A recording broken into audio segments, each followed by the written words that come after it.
Just checking if you can hear me. Um,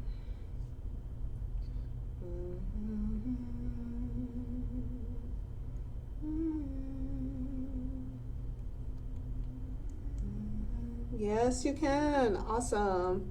So, welcome, soul being absolutely beautiful every time. My name is Sri Venus. I'm actually a channel of Sri Venus. My name is Rudo. And through this video, I wanted to talk you through the process of de transmuting the dysregulation from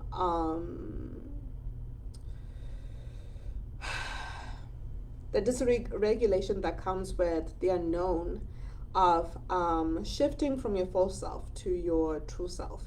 And often our false self, we don't even know that it's a false self until um, there's that dis-ease, and there's a lot of frustration and bitterness and resentment and all that chaos that we create that takes us away from our peace. So when you find that peace is experiencing peace creates more panic in your life, there's a lot of trauma that is calling you back within to actually transmute it into soul gold. So 10 years ago, I was super excited to spread my wings. I was coming to college. It was the first time I'll be free. My parents were helicopter parents, right? And they had their reasons too. And I mean, it was just like I was so filled up with so much thrill, excitement, possibility. I was like, oh my gosh, I was on cloud nine, right? I felt like everything was just going my way. And 2 years in, that feeling disappeared. And I woke up one day, I just had the schizo voices. It was like they were very slow and then they got louder. I was so depressed from being so away from home and eating. Like the culture shock had started, morphing in. I just realized like I wasn't in love with my major anymore, and I'd changed my major like 3, 4 times, and I had to stick up with it. And there was just so much going on at my dark night of the soul. I was consistently on edge because every month during rent time, I was always on edge. It was always a constant cycle. It was always anticipated. So of course, because I didn't have a toolbox, I would numb myself and invest into these mental and emotional spirals, and I would only believe in the linear projection through my mind, right? And everything was based off what I could see at face value. I couldn't see beyond what I was experiencing. And this is part of waking up and realizing that actually there's more to just what meets the eye. There's more beyond the veil, right? And we're always like, oh yeah, it's an illusion, it's an illusion. But that is just gaslighting your human. Your human doesn't understand that because it's like, what do you mean it's an illusion? This is happening right now. Your spirit, your soul does understand that. But how do you reconcile the two? Um, and I will show you how I did it myself. So I was trying to manifest all my desires. And it was easier in the beginning. That began with manifesting the college. I didn't manifest the one that I preferred, but I got into my second best, and I was still happy to just leave home, honestly. But I always felt that I never really got what I truly wanted. Everybody else did. It always felt like I was watching other people get their desires. And because of that deep wound of feeling like I was feeling abandoned by the universe, by God, like, man, like, dang, like, I'm not that important. I internalized that belief system. And that belief system created my self concept, my insecure self concept. And I couldn't go for the things that I truly wanted because I had this internal coding.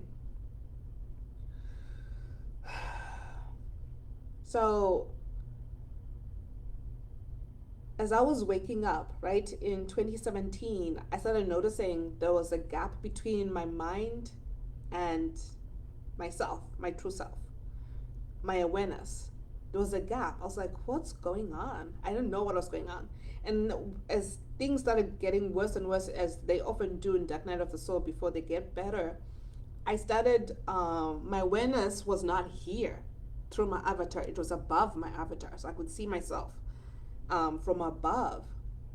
And it was a scary time because that's about the time I first got introduced into therapy. And I had misconceptions about therapy. I was like, I'm not crazy. What do you think I need therapy for? And it was until she said, I'd go to therapy too, when I was like, oh, okay. Right? I was more open to it. I wasn't as open if it was just, like thrown at me to, as a way to diagnose me. I was more closed off. But the therapist was very scientific. He wasn't into the spiritual realm. He didn't have a connection with the spirit body. So everything I was speaking from was coming from my soul. I had activated my soul language, so he didn't understand. And he would mirror my worst fear of being seen as crazy, of being misunderstood. And I didn't want to end up in a straitjacket. So I was like, okay, never mind, right? So I started filtering the truth because I didn't want to create more problems for myself. So I didn't have a toolbox. And this was around the time where I didn't even know what a toolbox was and why you would need a toolbox. What for? And I just started intuitively doing the work. I just started journaling. I was already into personal development by then. And I just started, like reflecting and asking my friends questions about myself, because you need answers from outside of yourself. And often others mirror back your unconscious too. So I was very open to that. And as I was doing journaling and looking for answers online, I started, that's when I started like having my Kundalini awakening. I was just shaking nonstop. And Kundalini is the same as Holy Spirit. It's just Sanskrit. Kundalini, I believe, is Sanskrit for Holy Spirit. So it was just an intense amount of energy shaking through my body. And I was releasing all that trauma, all that attachment to trauma and density from my ancestors, so that I could actually receive light codes from my soul blueprint. I didn't know that's what was going on there. But now I have an understanding because I've done the work to integrate what happened, and I have an understanding. I just have a gnosis. And this gnosis is what you're actually looking for when you're seeking gurus, when you're seeking mentors. You want this to come back to your gnosis. You want them to mirror back this inner gnosis. But the gnosis, it takes time because it requires you to always circle back into your wholeness.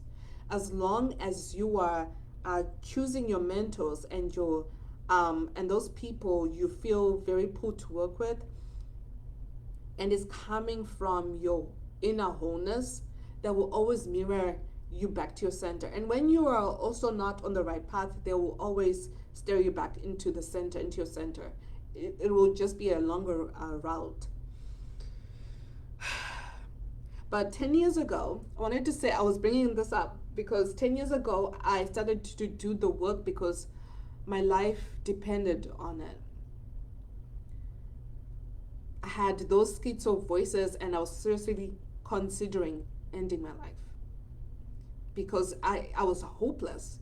Imagine the contrast between 2 years ago, right? And in that moment where I literally felt like I was at the bottom of hell, in the bottomless pit, and there was no way to come out.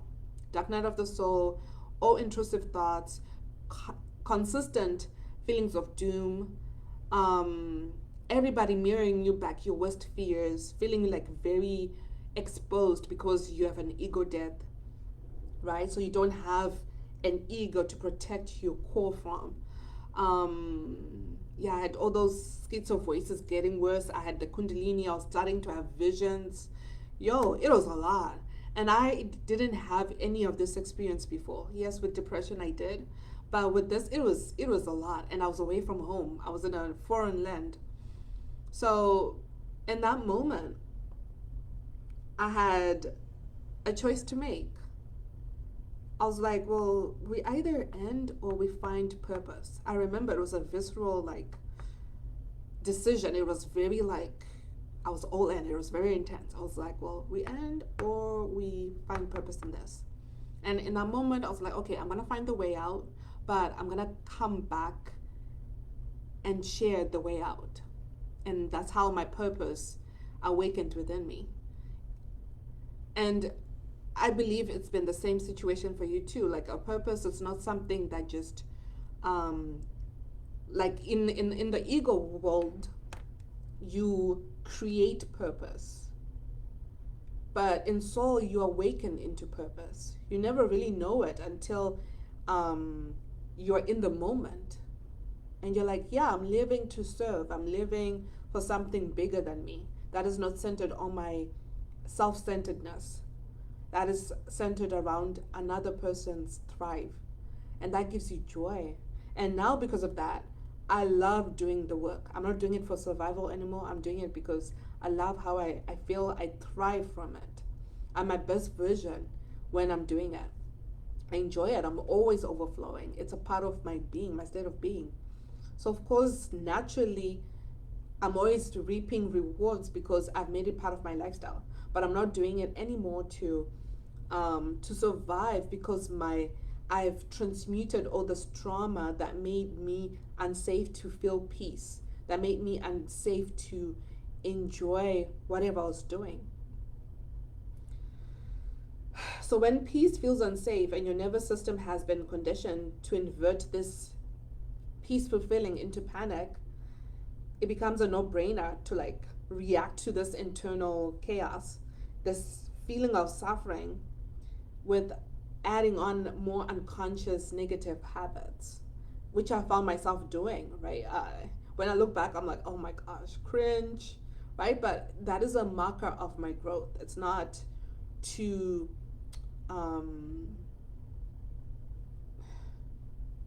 it's not to cut off that version of me. No, I'm a whole being.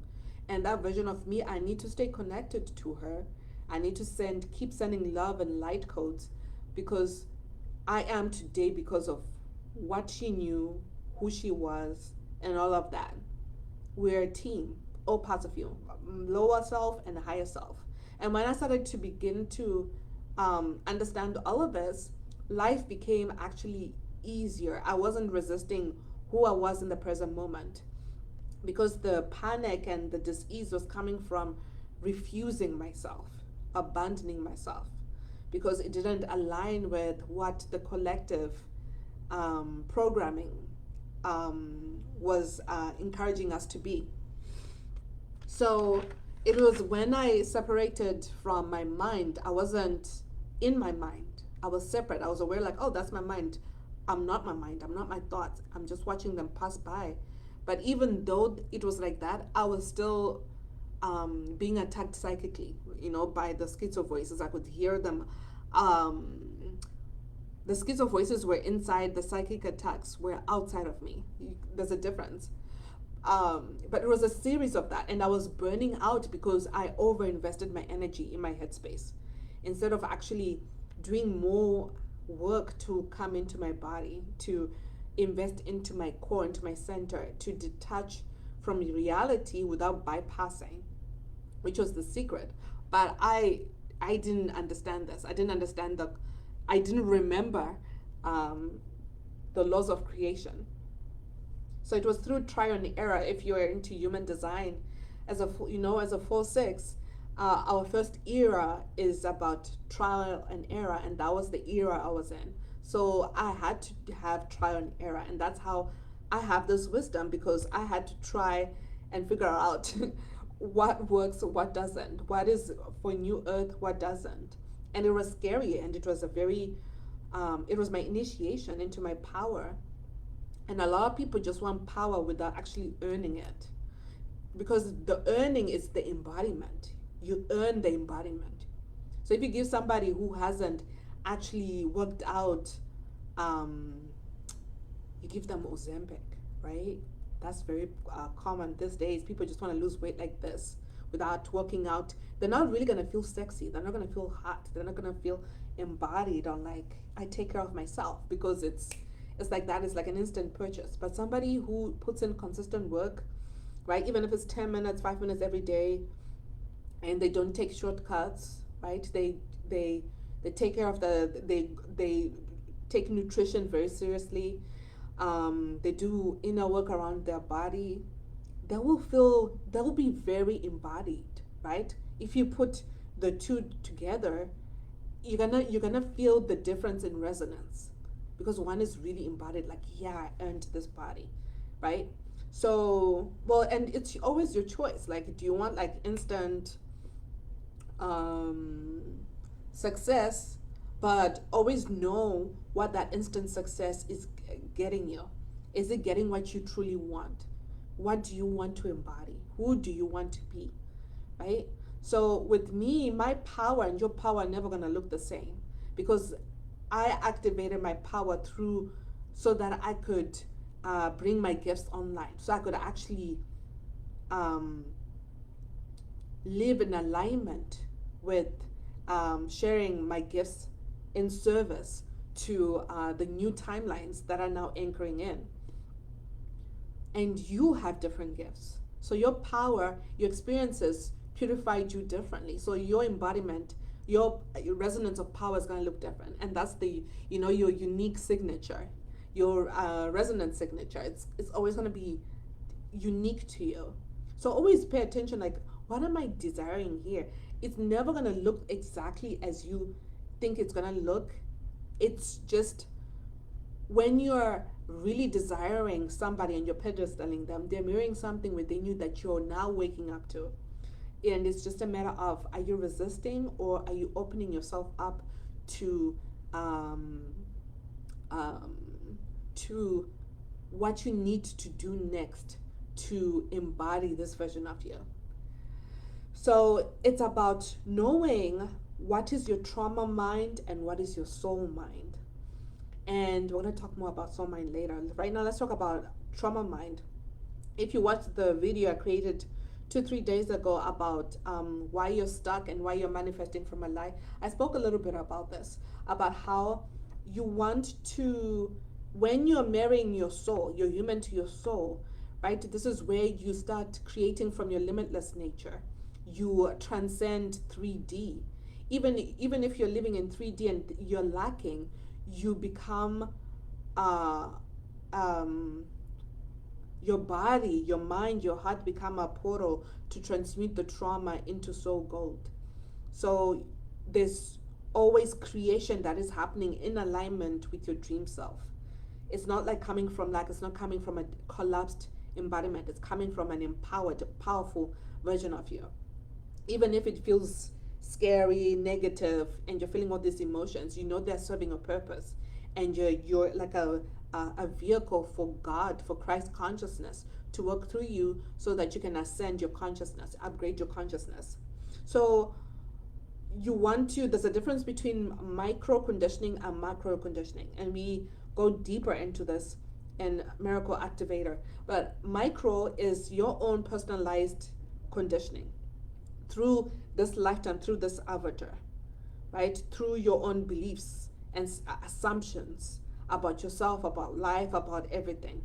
And then macro are from your family, your ancestors, the collective, religion, from social media.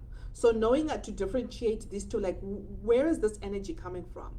Am I creating my full self from macro conditioning or from micro conditioning? Because knowing the difference between these two will inform you on what to do next.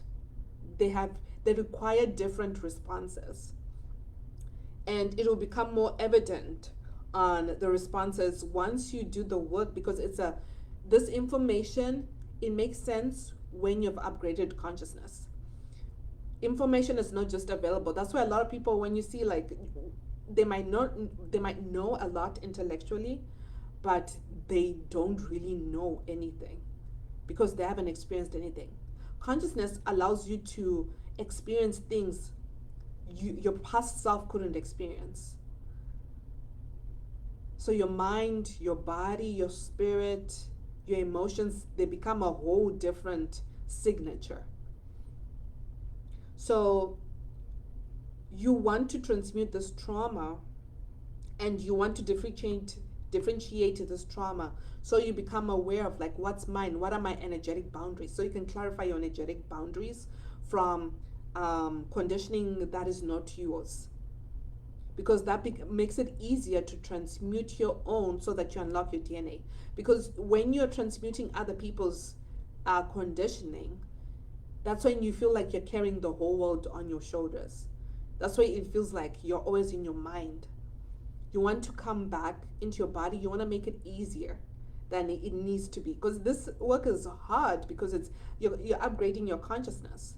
You are anchoring new timelines for new earth whilst living in old earth systems.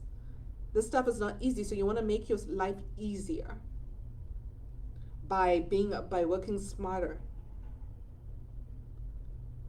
So it all ties down to your relationship, to your primal embodiment. What is your primal embodiment? The most raw, rustic version of you. That version of you wouldn't want to put online. That version of you wouldn't want your crush to see. That's that version, your primal force. So you want to empower that version of you to love. So even if the whole world was to see you right here, right now, you'd still love yourself. You'd still choose yourself. And this is not an intellectual embodiment. Again, it is witnessing the parts of you, your primal embodiment, like which parts you're hiding from yourself, which parts of yourself you're pushing down, you're judging, you're criticizing, and holding space for that part of you that is judging your primal self. So we're not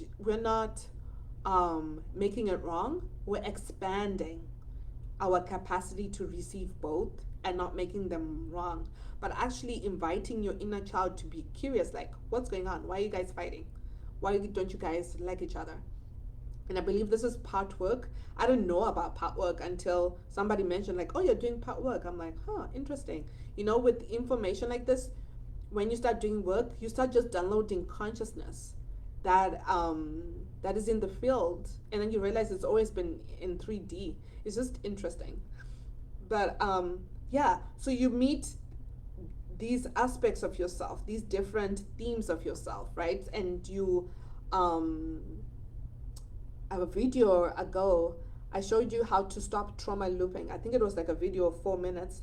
I recorded like 4 years ago, where I said you name your thoughts. This allows you to have themes so that you can actually understand, like, oh, this theme, where is it coming from? It's coming from this emotion from my childhood, from that memory. Or is it mine? This thought isn't mine. No, it's coming from this collective conditioning based on these level up groups I'm following, right? It helps you to really take stock of where your energy is coming from. And especially if in human design, right, you have open centers. If you have open centers, that means you're absorbing a lot of collective energy, right? And we're going to talk more about this. I just got my certificate in human design coach today, a couple hours ago. So I can officially support you all with that. I can create videos, more videos about your human design and how to create energetic boundaries so that you're not collecting energy that's not yours, because that's how a lot of diseases are being created, because we don't have boundaries, energetic boundaries. These are energetic boundaries, are boundaries that even if you leave the person's energy still lingers around you. And it's not really spiritual, it's energetic. So, yeah, so if peace doesn't feel safe within you right now, when you're relaxing into a peace, it doesn't feel safe, you're not going to feel safe to transform and upgrade your consciousness. It's impossible. So you need to prioritize this. Like what what aspect of me am I resisting to fall into? And your primal embodiment is your most core, most pure part of you. So that will help you to really cut through the noise and see what's really going on.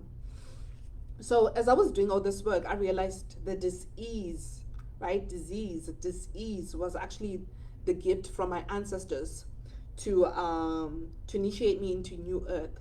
So I'm now talking about the micro conditioning, right? So the disease, once I clarified which one was coming from my DNA, from my ancestor, I realized that that was the gift, because I believe from my higher, from my soul mind, I realized that I chose my bloodline for a reason, because I know that I didn't come into this ghetto ass um, earth um, for no reason. There's no way, no way, because there's no way. There's no way, not this timeline, because I know Earth is not like this. It doesn't entertain nonsense like this, right? And of course, we believe that we're bigger than Earth. We believe that we dominate Earth, but Earth is just, you're on Earth's mercy. But the systems are so inverted, they're not living in alignment with Earth. And this is why we have so much suffering. This is why there's so much collective financial abuse. This is why it feels like you're always like proving and sacrificing yourself so that you can keep a roof above your head and food on your table, and to go to school to learn and expand your mind. Like, what? It just doesn't make sense to me. It doesn't. Right? But when I come back into my conditioned self, that's the normal. But when I come back to my soul mind, I'm like, yeah, there's something wrong here. It's that remembrance of my true self.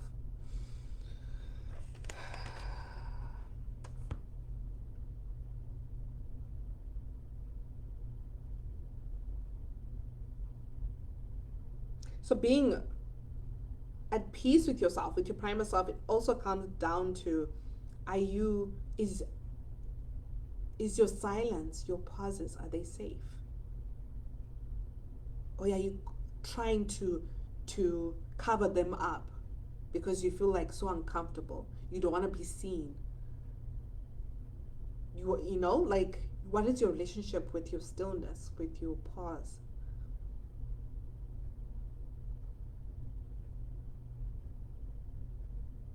Why are you performing? So when you start asking these questions, you find the root for your false self. You find the motivation to numb. You find the emotional blockage that is creating more stickiness.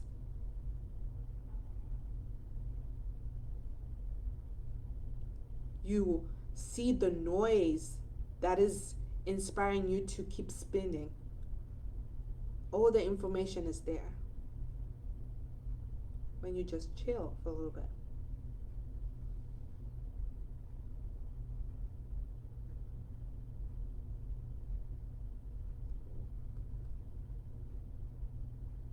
So this is where you start to see truth beyond your personality, because our personality is just a combination of our experiences, our conditioning, our upbringing, what we collect on the social media, all that kind of stuff.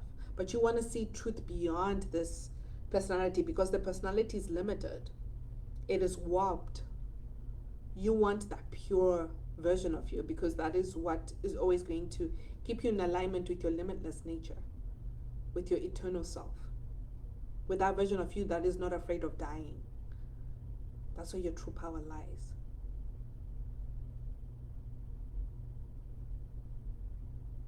And when you start doing this, like, burnout, this is how you prevent burnout. Coming back into your center and really paying attention to what's going on. This took me 7 years to figure out. And I suffered the consequences because of trial and error. And I burnt out so bad. It took me 3 years to recover. It was so bad. It was really bad. When I'm comfortable, I'll share more about that. But if you want to prevent burnout, come back here and just slow down. Pay attention to the stories that are making you unsafe to be at peace. Because guess what? You can't buy peace.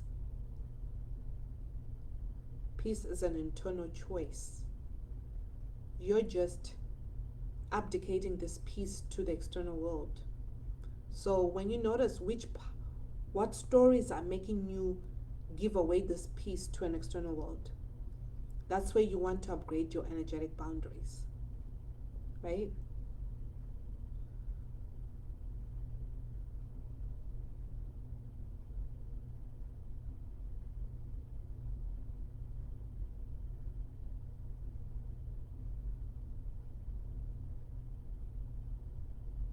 And you notice that the dysregulation is tying you to old earth timelines. Because new earth wants to support this state of being, this internal choice. It wants to amplify it. So this is where you start feeling like you're living in between two worlds. You're living in between, you're tug and pulling like this. Perfect. Come and anchor in, ground into that stillness. This is the alchemical point. You want to come back to that 0 point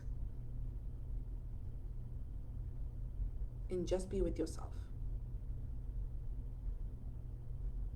Be with your emotions. Be with your breath. Be with your mind. Be with your body. Be with the present. Just chill.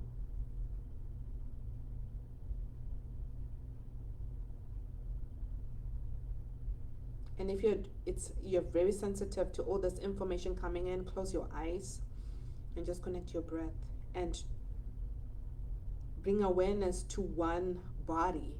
It could be your mind, but you're doing it from a detached place. It could be your mind, or it could be your emotions, or it could be your body, right? You can do it one at a time. And then expand. Bring in the other body. Bring in the other body. Bring in the other body until you can hold it all. It doesn't have to be all at once.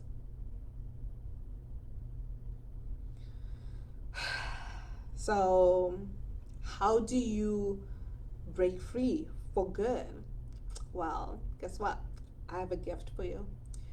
Everything that I explained in here will be in the gift below for you. You'll find it in the description box. And the password is thrive, exclamation point, all small letters. Thrive, exclamation point. I'm excited for you. Otherwise, see you on the other side.